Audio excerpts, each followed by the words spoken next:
এবং দলনেতা মেহেদী হাসান খানকে তাদের অনুভূতি ব্যক্ত করার জন্য, দলের পক্ষ থেকে অনুভূতি ব্যক্ত করার জন্য অনুরোধ জানাচ্ছি।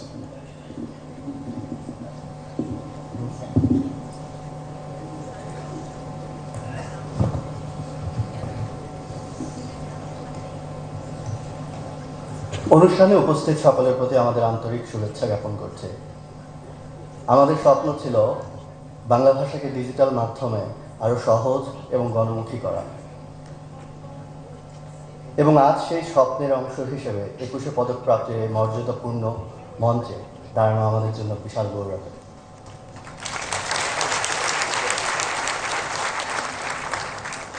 অভ্র ব্যবহারকারীদের সহযোগিতা ও ভালোবাসা ছাড়া এই প্রচেষ্টা কখনো সম্ভব হতো না।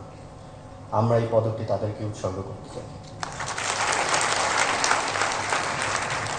কৃতজ্ঞ চিত্তে স্মরণ করছি বিভিন্ন সময় আমাদের সাথে কাজ করা স্বেচ্ছাসেবকদের, যাদের মধ্যে রয়েছেন সুমাইয়া নাজমুন, ওমর ওসমান, নিপন হক, সাইম খান সহ আরও অনেকে।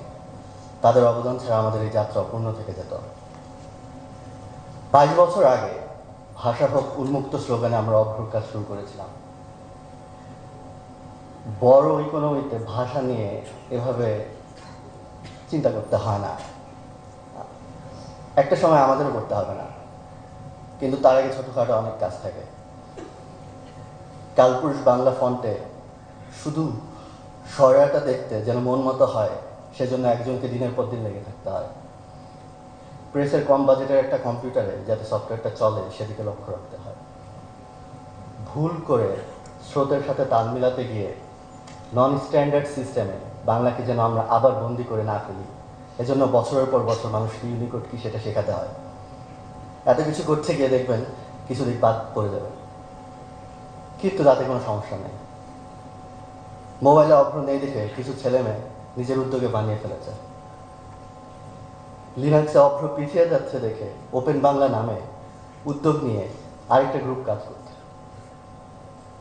এরা কেউ এই মঞ্চে আসার জন্য কাজ করে না, কিন্তু আসবে হয়তো একদিন, আর না আসলেই আর কি।